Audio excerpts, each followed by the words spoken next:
السلام عليكم ورحمة الله تعالى وبركاته. اليوم إن شاء الله غادي نشوفوا كيفاش غادي نملأ استمارة ترشيح ولا الترشح لجهاز مباراة توظيف الأطر النظامية للأكاديمية الجهوية للتربية والتكوين. إذن غادي نعمروا استمارة ترشيح لمباراة تعليم سواء الابتدائي أو التخصص أو الملحقين الإداريين. إذن نبداو على بركة الله. هنا اول حاجه غادي نبداو بها هي الاكاديميه الجهويه للتربيه والتكوين لجهه. يعني هنا غادي نكتبوا الجهه اللي بغينا نترشحوا ليها. يعني على سبيل المثال جهه الدار البيضاء ستات، او جهه العيون الساقيه الحمراء، جهه بوجدور، ما الى ذلك. غنزيدوا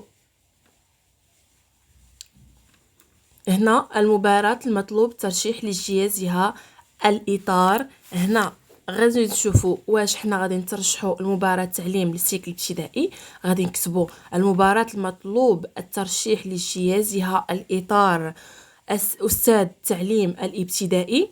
تخصص يا إما غادي نديروا مزدوج أو الأمازيغية، يعني اللي غادي يدير تخصص الابتدائي مزدوج غيكتب هنا تخصص مزدوج، واللي غيدير تخصص أمازيغية غادي يكتب المباراة المطلوب الترشح لجهازها الإطار أستاذ التعليم الابتدائي تخصص الأمازيغية. ولا اللي غادي يترشح بالنسبة للتعليم الثانوي يعني تخصص غادي يدير الإطار أستاذ أو أستاذة التعليم الثانوي التخصص الرياضيات وعلوم حياة والأرض ولا الفيزياء ما إلى ذلك بالأكاديمية الجهوية للتربية والتكوين لجهات. يعني هنا غنديروا الجهة اللي احنا بغينا نخدموا فيها، يعني جهة الدار البيضاء سطات على سبيل المثال. هنا بالنسبة للحالة المدنية غادي نعمروا المعلومات الشخصية، الاسم الشخصي هنا بالعربية وبالفرنسية، هنا الاسم العائلي بالعربية والفرنسية كذلك. تاريخ الازدياد هنا غنديروا النهار، وهنا غنديروا الشهر، وهنا غنديروا العام. مكان الازدياد غنديروا المكان اللي تزادينا فيه. الحالة العائلية عازب متزوج ولا أرمل. رقم البطاقة الوطنية هنا بالنسبة لرقم البطاقة الوطنية غنتوخاو الحذر، يعني إلا كان عندنا مكتوب بحروف كبيرة نكتبوها بحروف كبيرة، كان بحروف صغيرة نكتبوها بحروف صغيرة، يعني نفس داكشي اللي عندنا في البطاقة الوطنية ديالنا. رقم الهاتف، البريد الإلكتروني والعنوان الشخصي، ومن الأحسن هاد المعلومات نكتبوهم بشكل واضح يعني ومفهوم. الشهادات المحصل عليها من الأحدث إلى الأقدم، يعني بالنسبة للشهادة والدبلوم هنا بحال عندنا الماستر أو الدكتوراه نكتبو هنا الماستر. الإجازة البكالوريا، يعني ما كاين لاش نكتبو الدوك، هنا نكتبو الإجازة والبكالوريا. ومن الأحدث إلى الأقدم، يعني عندنا إجازة وعندنا بكالوريا ودرنا باك حر، يعني غنكتبو هنا الإجازة، وهنا البكالوريا الجديدة يعني الباك الحر اللي خر درنا باش البكالوريا القديمة.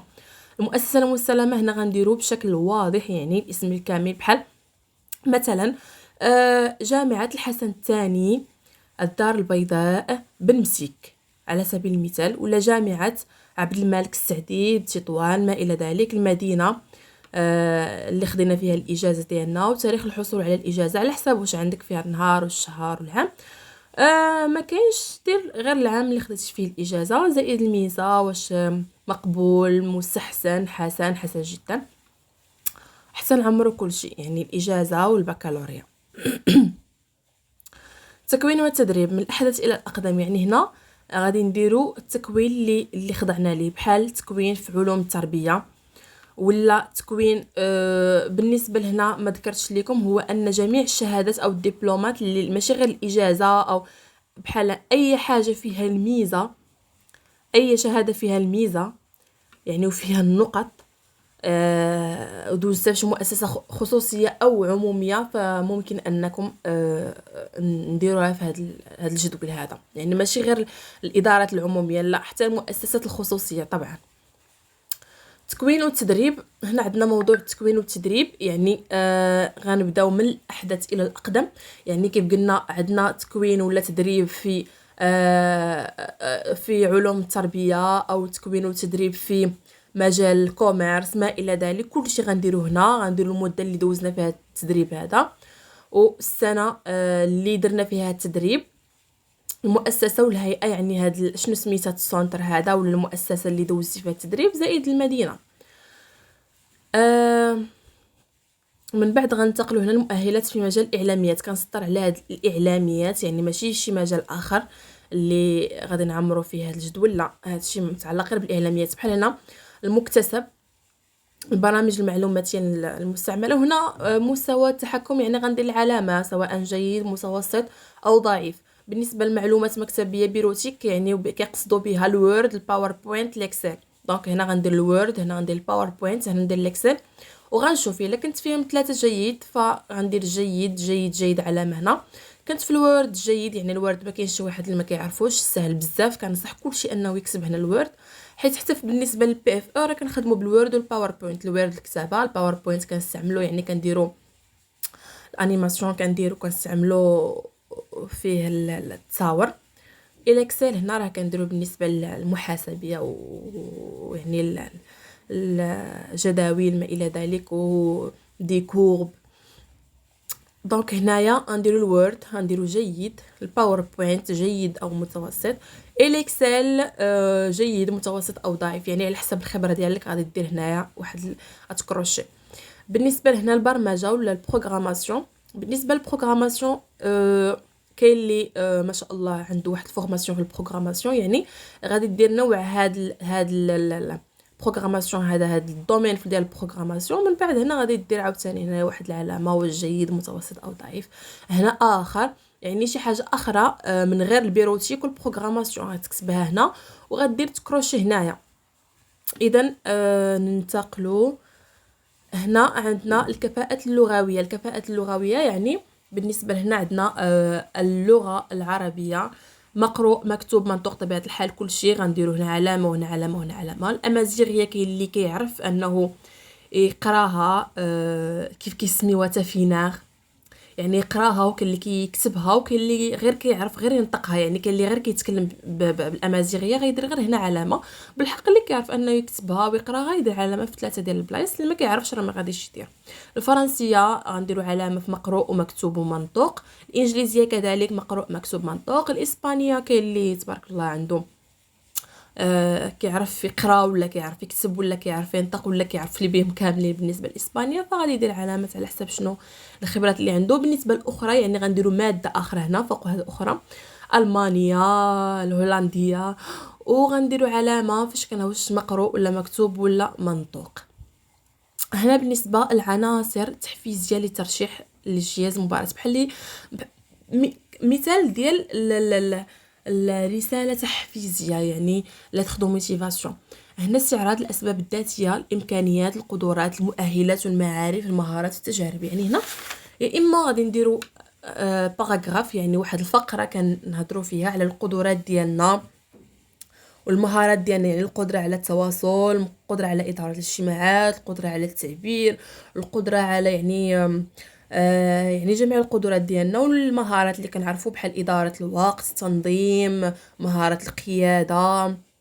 المؤهلات يعني مؤهلات علميه، مؤهلات لغويه، مؤهلات عمليه. التجربه كنديروا هنايا شنو هي التجربه اللي كانت عندنا، واش كانت عندنا تجربه في محو الاميه، تجربه في يعني في دروس الدعم ما الى ذلك. هنا يستحسن تكون باراغراف، يعني ويكون واحد التعبير اللي هو سليم خالي من الاخطاء اللغويه.